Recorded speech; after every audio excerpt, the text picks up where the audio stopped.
All right. Dr. Mark Grether, welcome to the Breaking and Entering Advertising Podcast. This is our brand side segment here. How are you doing today, sir? Good. Thanks so much for having me.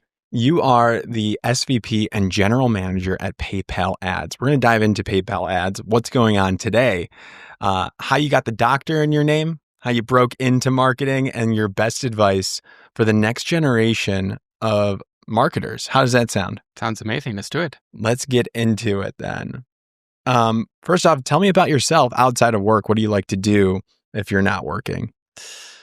Great question. A great icebreaker question. So I grew up in Germany, and as all Germans, right, stereotypically, I love to play soccer and also skiing in the winter. So soccer and skiing is what I'm trying to do if I'm not working for PayPal. And then also we are a family who travels quite a bit. So we have traveled the world quite extensively. Okay. What's on your Mount Rushmore of travel destinations? So your 4 favorite places to visit. 4 favorite places to visit. We just came back from Vietnam, which was amazing. Interesting. It was really, really cool. I really liked the combination of Asia and a little bit kind of the French kind of culture mixed into Vietnam, which was amazing. You got Vietnam. We have Myanmar. Okay. Which is also pretty cool. I must say Rhode Island, Newport, Rhode Island. Okay. It's our happy place. It's where we went during COVID. We spent almost a year up there, and so we always love to go back. Okay. And last but not least, I would say our home country, Germany. So we do spend some decent time in the summer, especially in Munich. So those are the 4 I would name. Fantastic. You got your travel destination spots, everybody. Let's dive into your role when you are working now. So tell me about your role and what you do at PayPal. So I joined PayPal about 1.5 years ago to basically start a PayPal advertising business from the scratch. There was no advertising business, and so my task was to build it. And the reason why I joined and why we are able to build an advertising business is that we have so much data. Right? PayPal sees about 30% of all global commerce. So we have more transaction data than anyone else. It's coming from PayPal itself. It's coming from Venmo. It's coming from Honey. And if you think about it, those are some big names you just said. Yeah. So PayPal, Venmo, Honey. Yes. And Honey is what? Honey is a browser extension. You basically use it to check out the latest and lowest prices when you buy something online. And they're all gathering data. And you're coming in. Exactly. I come in, I have this treasure trove of data, right, which was completely untapped at PayPal. No one was doing anything with it. And so the task was to, take the data and build an advertising business on top of that. And you were the person for the job. I was the person for the job because it's not my first rodeo. I've done the same thing a few times in the past, whether it was at Uber, whether it was at Amazon, at Group M and Zaxxas, and even back in Germany when I was doing something similar for the kind of Yahoo of Germany. Okay. So you have this is first party data. Is that the right term? Help me understand. Exactly. It's first party data. So we basically collect transaction data. So whenever someone makes a purchase using PayPal, sends money using Venmo, or shops online using Honey, it's our data. It's our first party data. And so the cool thing about PayPal is now that we have data across 30 million merchants. We have data from 400 million users globally. Merchants and users, difference between the merchants, businesses that are using PayPal to collect payments, like pay at the register. So merchants could be a big retailer, right? Think about a Macy's as an example, right? It could also be the small mom and pop shop around the corner, right? Who enables consumers to pay with PayPal. And again, with 30 million merchants globally who accept PayPal, and hence 30 million merchants where we collect transaction data from. And PayPal is used globally by 400 million consumers. And hence we have this tremendous amount of data across kind of all the merchants on the globe. It's not just if we know something about one single merchant, which what you typically would find if you work with some individual merchants. We see it basically across all the merchants, and that's a key differentiator. Having this data set across all the merchants, all the 30 million one, across 40 million users, that's quite unique and differentiated. Yeah, and then you have all the individual users that are using it on Venmo or Honey, correct? Exactly. We have the Venmo users, right? And the Venmo users, if I send you money, right? Yeah. Maybe leave a post on the social feed of Venmo, right? That's another opportunity for us to get a better understanding about the consumers, what they are purchasing, what they're into. Shall we do a little exercise where I show you, I read some of my Venmos, my recent Venmos? This will be fun. It'd be fun. Everybody down? All right. Yeah. I'm going to look at my personal. I have it on the private. Yeah. So nobody else can see it. My friends. I'm assuming you guys can still see it. But my transactions here. It was a rent payment to Jack. Yeah. Who is also my business partner that I live with. Yeah. And I pay him a lot of money to live in freaking New York City every single month here. Yeah. And also a person that I am dating. We split stuff sometimes for like restaurant purchases. Maybe next time you should invite the partner, right? Oh, like on the, what do you mean? So that you don't need to kind of split the bill, but maybe you are more generous next time, right? No. I'll give some context here. As a media company owner, as of this moment in my life, there is some splitting that goes on. Okay, you have a big Wall Street Journal here, right? I mean, you're on the top page of the Wall Street Journal. Well, this episode, Mark, is going to break through and get us, so we don't have to split stuff. We're keeping this in, everybody. Let me put it this way. Our job here is to help merchants, right, to make money. So maybe we can help you to make more money. Oh, how about that? I am a merchant, yes. So let's get a whoop for that. So that's just a little insight into my Venmo. Yeah. But I mean, to your point, right? It's indeed rent payments is something we see quite often at the end of the month. We see a lot of kind of ride sharing. We see a lot of restaurants, right? And then obviously smaller kind of duties that people kind of outsource, dog walking and things like that. So there's a lot what we see on the Venmo feed. What we also see a lot is actually people sending emojis to each other, right? So the pizza emoji. Pizza emoji, or maybe a football emoji, right? Beer emojis, right? If you're in Munich, there's gonna be a lot of beer emojis, right? Yes. There's a lot of beer floating around. So indeed, there's a lot of kind of thing that you see on the Venmo feed, which kind of gives us an indication what people are kind of into, and hence we can use that to have a really kind of rich understanding of the individuals using PayPal and Venmo. Yeah. Okay, got it. So you come in, all this data, this first party data, how do you create an ads business from that? Like, what's the first step? What's the vision when you came in? Yeah. So it basically enables us to do a few things, right? The first one is enabled us to build an advertising business within the PayPal, Venmo, and Honey kind of destinations themselves. So if you today go to a PayPal, right, you might see now an advertising personalized to yourself based on what we know about you. Right? Yep. That's step number one. And the same we are now doing on Venmo as well as on Honey. That was kind of our step number one. Then we obviously also rolled out the same into the UK and Germany, which are the other two really important markets from a PayPal's perspective. So we have it in the US, in the UK, and in Germany now. Okay. That was basically step number one. And that was with PayPal first. So if I open the app on my phone, I might see, for myself, I really like, let's say, like workout stuff. I might see like a Gymshark ad potentially. Exactly. Or something with Nike or Adidas, you name it, right? Exactly. And similarly on Venmo, right? And as well as on Honey and the browser extension, right? So that was the starting point. But then we realized, actually, we have so much data that we have from all of our merchants. How about leveraging the advertising business, not just within PayPal, Venmo, and Honey, but also let's do it outside of PayPal, Venmo, and Honey, right? And that was the big next step where we now worked with what we call SSPs, right? So PubMatic and Magnite, that gives us access to basically the open internet. Yeah. Okay. And I don't know what this means. Okay, let me explain to you. So as opposed to just running a campaign on our own properties, we are now running campaigns across the web everywhere. Right. Got it. Whenever we can identify a user as a PayPal or Venmo user, and whenever we have an advertisement that's relevant and personalized to him, we can show that to him no matter where he is on the web. Interesting. That was number one. And then we went actually one step further, which I think makes it now really interesting. As opposed to just showing you, let's say, a Nike ad, right? how about you actually see a Nike ad for the latest sneakers, and you can actually buy the shoes in the ad itself. Love that. So we are basically turning ads into shoppable ad units. Shoppable. Yep. Shoppable. And the reason why we can do so is because we are the ones who not only know that you might be interested in the Nike running shoes, but we also have payment options, right? Right. And so in the ad unit itself, you can then directly pay using PayPal. Now I'm curious here on the ad itself that's being shown to me. It's saying buy these Nike shoes, and I've probably already seen them, or it knows I'm interested in them.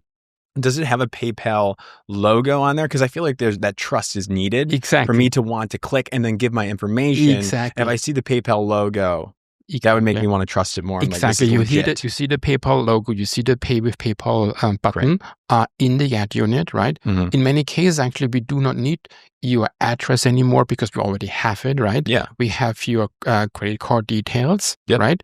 And so it becomes for you super convenient with basically 1 or 2 clicks to actually make the purchase. Seamless, right? That's super convenient for you. From a merchant perspective, Nike in this example, it increases the conversion rate, right? Because it's so seamless. So Nike will like it. And Nike will also like it, not just because the conversion rate goes up, because basically of the reach that we can offer to Nike, right? Because it's not just that Nike now sells on Nike.com or maybe on a retailer's website. Nike can now basically turn any ad impression into a storefront, right? And wherever a user is, a user can now get exposed to the Nike shoes and can buy that Nike shoe directly in the moment in the ad itself. I'm going to ask a question that might be indirect in your role. Maybe it's direct. What are the types of ads that they're putting on there? Like, is it price promotion ads? Is it like specific, like shoppable, like this shoe is on sale right now, you can buy it? Like, what do you see, and what do you recommend people how they should approach this with a strategy? It's indeed most of the ads are indeed, I would say, with a call to action, right? In this case now, you want to buy something, and there is quite often indeed there might be an offer attached to it, right? It's so it's like lower funnel stuff. Exactly, it's lower funnel stuff. It's something that it's all about conversion. It's about the transaction itself. We do run more, I would say, awareness type of campaigns, more higher funnel ones, right? But then there are a little bit more geared, let's say if there's a new product launch, right? And you want to kind of promote a product launch, we do that as well. But the majority of our campaigns right now are a little more lower funnel, more transaction focused, so that we can actually leverage the payment opportunities, right? Because you have that shoppable front. We have a shoppable front. That's kind of one of the uniquenesses of PayPal, right? So it's basically the transaction graph, as we say, the data that we have about all the 400 million consumers. And then the second big differentiator is the fact that we have the payment rails, and can make it so easy to convert, and hence the advertising campaigns are more about the conversion piece. So then who are you talking to? Are agencies like buying these spots, like media agencies? Like, is that who you want to talk to get them to purchase these spots for their brands that they're working with? Who is the target audience for you specifically? Exactly. So we have basically 2 audiences. The first one is indeed the agencies, right? And I must say, I'm really, really pleased to see how the agencies are actually leaning into PayPal ads, right? And because what they see in PayPal ads is a little bit what they are themselves, meaning they play the role of sitting across all the kind of media opportunities, and then they optimize media spend on behalf of the brands across all these media opportunities. Right. And that's very similar to what we can do, because we're sitting across all the merchants, right? We can help them to optimize their spend across all the merchants. Nice. Right? On behalf of a Nike, on behalf of a Hugo Boss, right? Yes. And so that's why we're working very closely with the agencies. And at the same time, we also work directly with the brands, right? Brands are kind of eager to learn new things, to try out new things. And that's why we come in and help them kind of on the innovation side with new stuff. Interesting. And then for like the merchants and the websites, the SSP, and this is my weak spot here, but for them to agree to show an ad unit from PayPal ads, how do you convince them that they're able to do that. Yeah, an SSPs are more think about a kind of the enablers from a technology perspective, right? Mm-hmm. They just basically connect us to the open web and make sure it's very easy and seamless for us to put a creative anywhere on the web. Who is that company? Like, is there one owner of that? Yeah, so SSPs are kind of you know the DSPs, right? The Trade Desks, the DV360s, representing basically the brand side. Yeah. And then on the publisher side, their kind of representatives are the so-called SSPs, companies like a PubMatic, Magnite, and there are others, right? Mm-hmm. And they basically help us to get basically then the distribution we need on the supply side. Interesting. And then on the demand side, you can go into the Trade Desk and other DSPs to basically activate the campaigns. You following all this? This is good stuff here, Ellie. So fantastic. And that was a year and a half ago. Yeah. That you were tasked with setting this up. Exactly. And you've done all of this that we talked about. How has it gone so far? Where are you building to next? Yeah, again, we are super excited with what we've achieved in a very short period of time. As I mentioned, we started from scratch, right? So we had to kind of Which is probably a good place to start, It's right? a good place to start, indeed. It's a good place to start. And so the first step is typically you have to basically define and share a vision of what is PayPal Ads, actually, right? You have to have the North Star. That's number one. Then you have to hire a team, product people. Who was your first hire? First hire was actually, we recruited a few people internally from within PayPal. What were the roles? You're like, all right, this is my first person. First person is really about product. So you typically start with product, right? Then this next step is you need to then get engineers to build the products. Mm-hmm. Then you need to hire salespeople to sell to brands and agencies. And then the last step is you need to hire operations people to actually manage campaigns. So in that order, right? Product, engineering, sales, and then finally operations. What does product do then? Like do they come up with a vision of that? Exactly. They come with the vision. They come with how do you actually harness the data? We talked about the shoppable ads, right? Storefront ads, as we call it. Mm-hmm. They define it. They write the product requirement documents, right? They lay out what actually needs to be done, why we're doing it, how do we differentiate our products versus what's else in the market. And they are the ones who then translate all of that into engineering language so that the engineers can actually write the code. Okay. And then they execute it. And then you get the salespeople. Exactly. And then you get the campaign managers. Exactly. That's how it works. Simple. Yeah. I love it. And then how did you launch this to the public, to the two target audiences that you've said? How do you let them know, like, this is ready, come get some of it? Yeah, so we started in September of last year at Adweek in New York. Mm-hmm. That's where we had our kind of big coming out. Which is a great place to do it. It's a great place to do it. That's where everyone is in town anyway, right? Mm-hmm. And that's where we then basically launched the products and we shared what is available in the industry. At the time, it was just PayPal itself. And then we used other kind of temple events like CS, like Possible, like Can, Adweek again this year, right?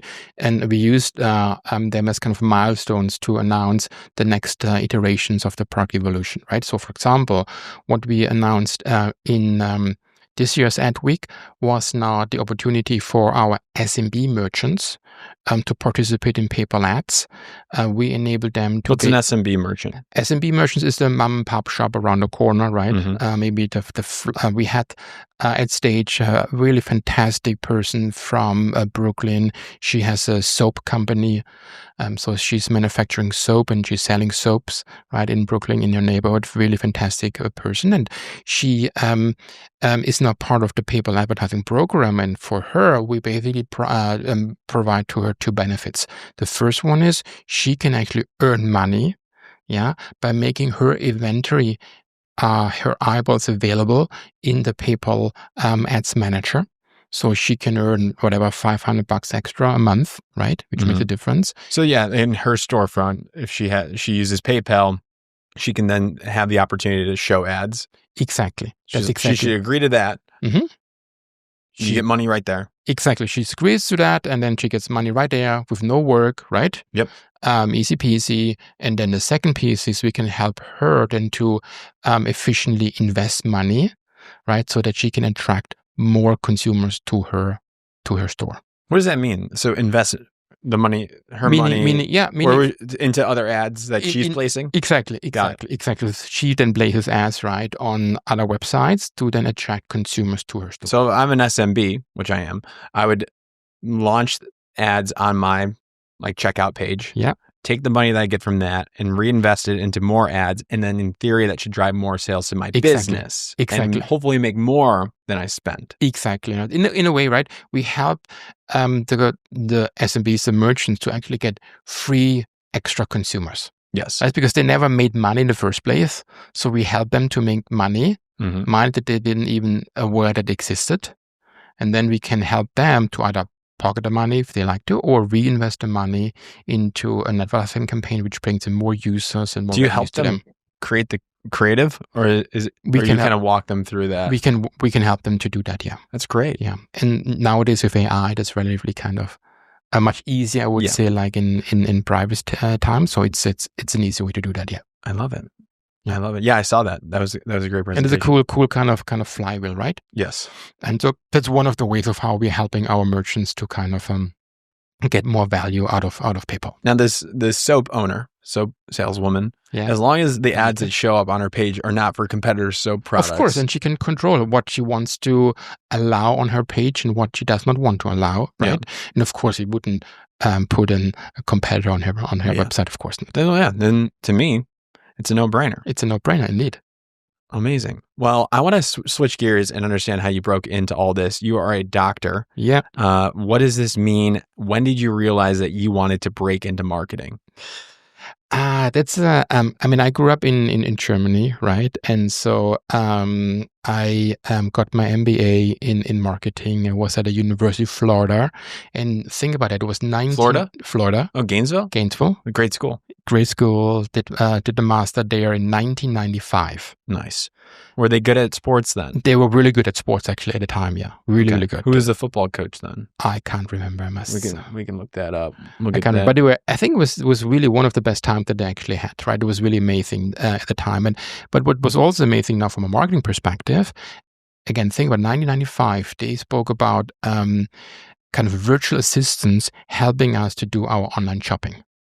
Oh, they were saying that back in 95. In 95, okay. Right? So I'm hearing that today in 2025. Yeah, and it was 30 years ago, right? And so they were much ahead of their times, but it basically sparked my interest in marketing. And so I went deeper and deeper into marketing and how the internet is actually influencing companies and how we all, as companies, become much more customer obsessed. And customer focused. And that led then to writing my PhD or doctorate thesis back in Germany on this topic of how the internet is getting more into kind of the customer obsession piece, right? And then at the age of 29, I even became a professor of marketing. Incredible. Where were you teaching at? In Germany, a small town in Germany. But my colleagues at the time were, I would say, twice my age. Oh, yeah. You got to be 29 being a professor. Exactly. So you're writing research, you're doing research and teaching? I was doing research, I was doing teaching, and I realized, should I now do the same thing for the next 30 years again and again and again? And it might be a bit boring, right? Oh, for the rest of your life? For the rest of my life, I shouldn't do that, right? And then I joined, think about the Yahoo of Germany, called United Internet.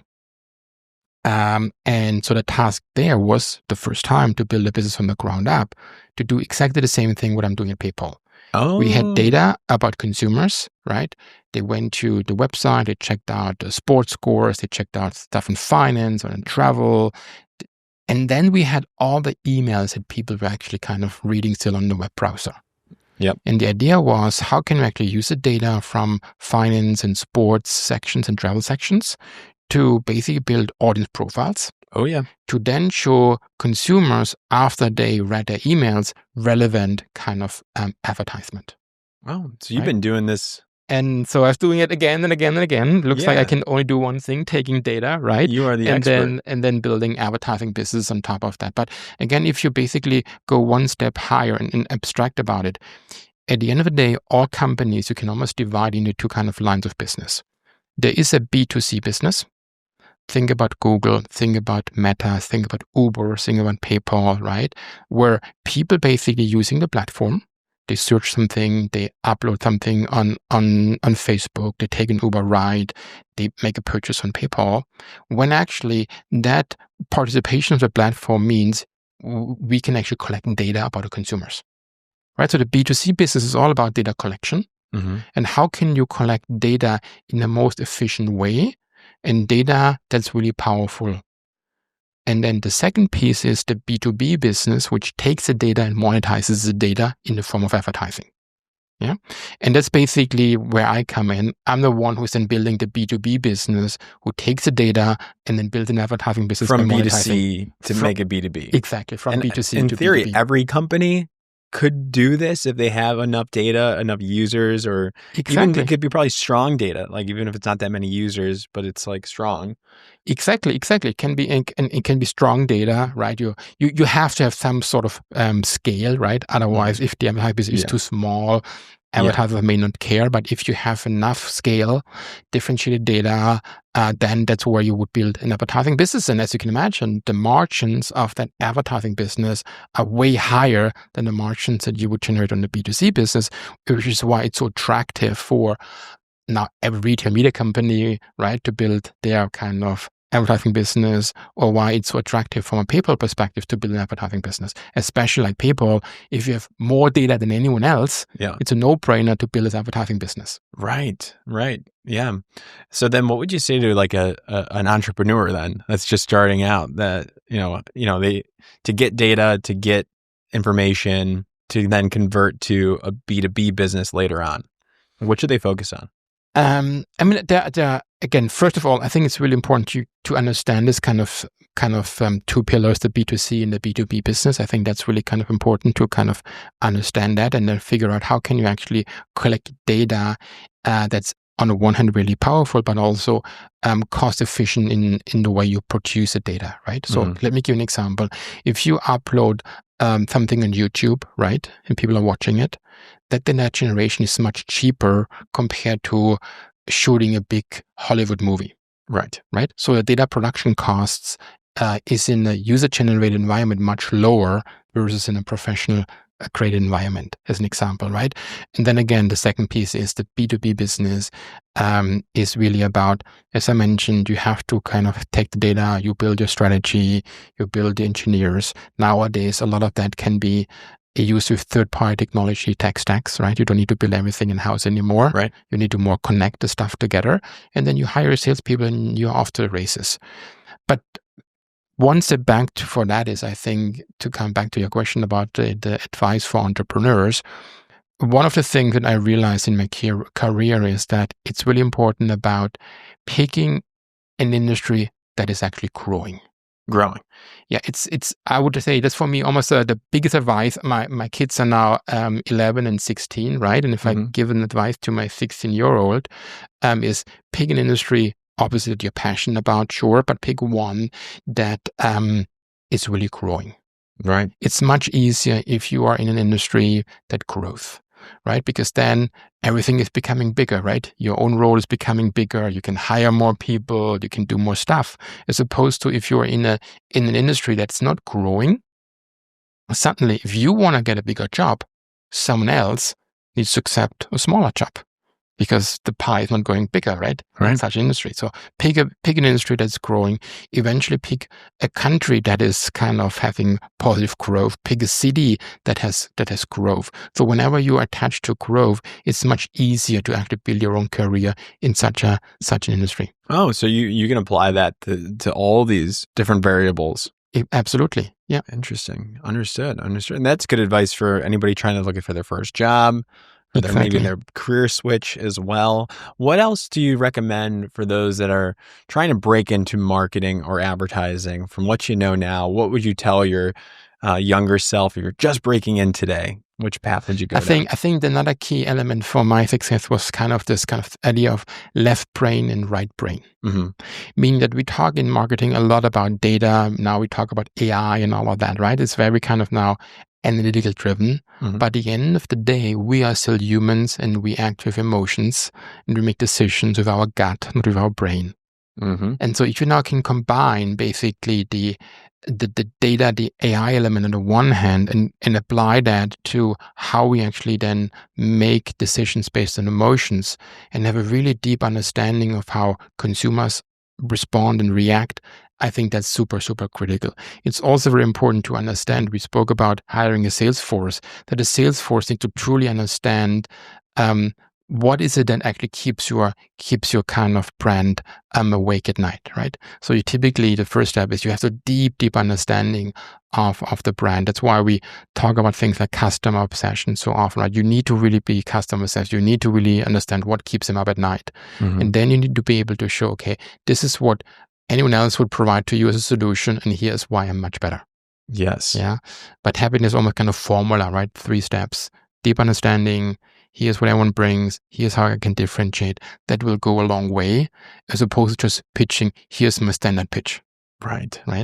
And if you now have a growing area there where in the industry is growing, if you have this understanding of left brain, right brain, being data analytical strong, but also understanding the emotions, and then put it into action with this kind of customer obsessed, working backwards approach, I think there's a powerful kind of recipe for success. I love it. Is there anything else you would want to tell the listeners out there? What else? Again, I think from my perspective, it is really, we are moving in a very fast-paced environment with now AI, and sometimes it sounds to be a little bit scary, right? Mm-hmm. But I think we as humans, we haven't changed in the last kind of 100,000 of years, right? Yeah. And if we really understand that, I think that's super, super powerful to basically deeply understand how humans act, especially from a marketing perspective, how they, as I mentioned earlier, how they really make decisions based on emotions, based on guts. And if you then overlay that, how can AI help you to get to that faster? I think that's, again, a super powerful recipe. Golden. So how can people learn more about PayPal ads or any internship opportunities, whether it's your target audience that you want people on PayPal ads or for the next generation? Give us some places that we should check out. Yeah, the easiest would be to go to our website, to paypal.com. That's where we have basically our collateral to find more about it. I'm also highly encouraging you to go to the advertising kind of events that we have, right? And there are, especially here in New York, there are many events which are super helpful to not only understand what PayPal ads is or what advertising in general is, but also to make connections to the right people. Because it's really important. We are a small kind of industry. You have to know the people.